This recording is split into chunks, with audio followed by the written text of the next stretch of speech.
జగన్ కు మంత్రి సవిత ఛాలెంజ్ విసిరారు. తల్లికి వందనం పథకంలో అవినీతి నిరూపిస్తే తాను మంత్రి ఎమ్మెల్యే పదవులకు రాజీనామా చేస్తానని, లేకుంటే జగన్ ఎమ్మెల్యే పదవికి రాజీనామా చేస్తారా అని మంత్రి సవిత ఛాలెంజ్ చేశారు. తల్లి వందనం కింద మేము ఒక్కొక్కరికి 15,000 రూపాయలు చెప్పాం. 13,000 రూపాయలు పిల్లలకి ఇస్తున్నాం. తల్లి వందనం తల్లి అకౌంట్ లో పడుతుంది. 2,000 పాఠశాల అభివృద్ధికి పడుతుందని క్లియర్ గా పేపర్ స్టేట్మెంట్లు ఇచ్చాం. మరి జగన్మోహన్ రెడ్డి గారికి అది కనిపించడం లేదా?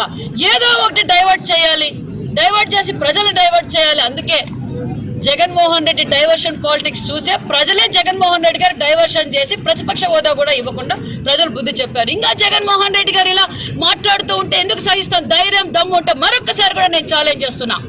జగన్మోహన్ రెడ్డి గారి అంటే లోకేష్ బాబు గారి ఖాతాలో 2,000 పడింది అని నిరూపిస్తే నేను ఇప్పుడు కూడా మా నియోజకవర్గ ప్రజలు ఎంత నమ్మకం అయితే ఇచ్చారు, అదే నమ్మకంతో నేను చెప్తున్నాను, ఖచ్చితంగా నేను మంత్రి పదవికి ఎమ్మెల్యేకి రాజీనామా చేస్తా. మరి దమ్ము ధైర్యం ఉంటే పులివెందుల ఎమ్మెల్యేకి రాజీనామా చేయడానికి సిద్ధమని మరొక